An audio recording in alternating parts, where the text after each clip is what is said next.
Philippe Michel Klesbauer. Bonsoir. Vous êtes député Modem du Var, spécialiste des anciens combattants à l'Assemblée nationale et des questions de mémoire. Vous étiez place de l'Étoile ce matin face à l'Arc de Triomphe. Comment avez-vous vécu cette matinée? Quelles émotions? Avec une émotion encore toute prégnante. D'abord les dénonciations des 3 noms des soldats morts cette année pour la France, parce que c'est une nouveauté. Chaque année énumérer les noms, hélas, nous le souhaitons le moins possible, chaque année des morts pour la France.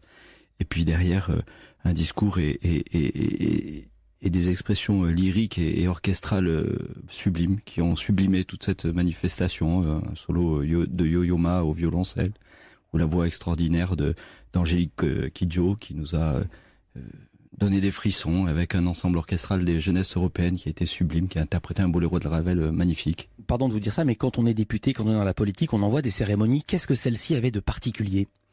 La présence de tous ces chefs d'État, la présence du président Trump, du président Poutine, de la chancelière Merkel, de Justin Trudeau. Je veux dire, c'était un monument où le monde entier était réuni là pour la paix. Et ce mot du président Macron, puisse ce rassemblement international pour la paix ne pas être le dernier. C'est un symbole très fort. Puisque vous parlez du président Macron, comment avez-vous vécu l'arrivée du président en voiture blindée? Vous regrettez qu'il n'ait pas remonté les Champs-Élysées? Parce que c'était émouvant aussi cette image de tous ces chefs d'État à pied. Alors, pardon, de là où nous étions, nous les avons vus arriver à pied aux Champs-Élysées. Alors oui. Peut-être était-ce le dernier tronçon, segment du parcours. Non mais Trump est en voiture. Ah, Trump, pardon. Bien oui, sûr. Oui, Trump n'était pas... Je pensais au président Macron et à la chancelière Merkel. Donald Trump en voiture. Non, Donald Trump est arrivé par un autre itinéraire, nous ne savons pas lequel. Monsieur Poutine non plus. Bon, ils ont marqué leur différence ainsi, dommage. Ils n'étaient pas dans le bon cortège, en tout cas.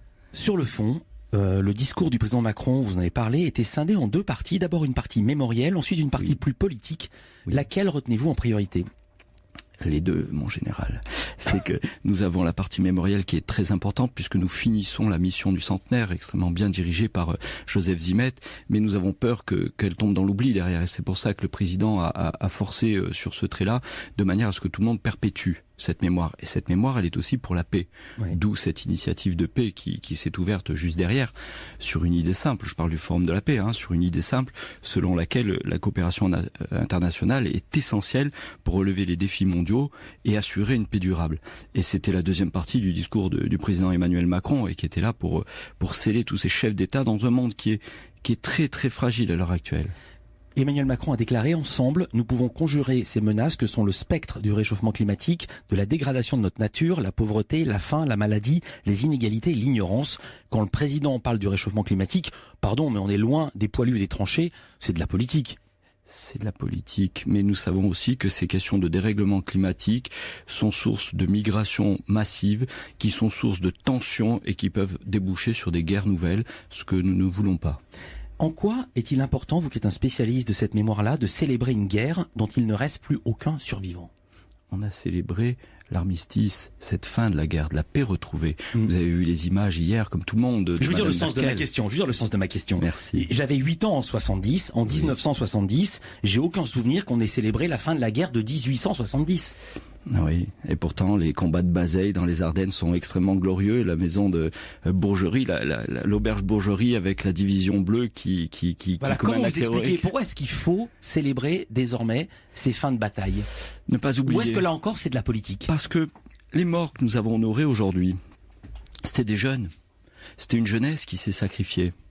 Et face au sacrifice d'une jeunesse, nul ne peut rester ou demeurer indifférent. Voilà pourquoi il faut commémorer et commémorer toujours et garder ce souvenir intact. 14-18, toutes les guerres, c'est le sacrifice de la jeunesse. Le président Macron a dit: le patriotisme est l'exact contraire du nationalisme. Le nationalisme en est sa trahison. Et à sa manière, on sentait qu'il parlait de l'Europe en critiquant le nationalisme et on s'est dit qu'il était déjà en campagne pour les européennes. Peut-être. Mais la montée des nationalismes est une inquiétude qui réveille justement ces souvenirs douloureux. Et je pense que nous devons être extrêmement pédagogiques vis-à-vis de tous les peuples d'Europe. Moi, je suis très ouvert et très participatif sur l'ouverture de l'Europe à l'Est et nous avons un gros travail à faire de ce côté-là. Merci beaucoup Philippe Michel Klesbauer. Je rappelle que vous êtes député Modem du Var, spécialiste de la mémoire et des anciens combattants.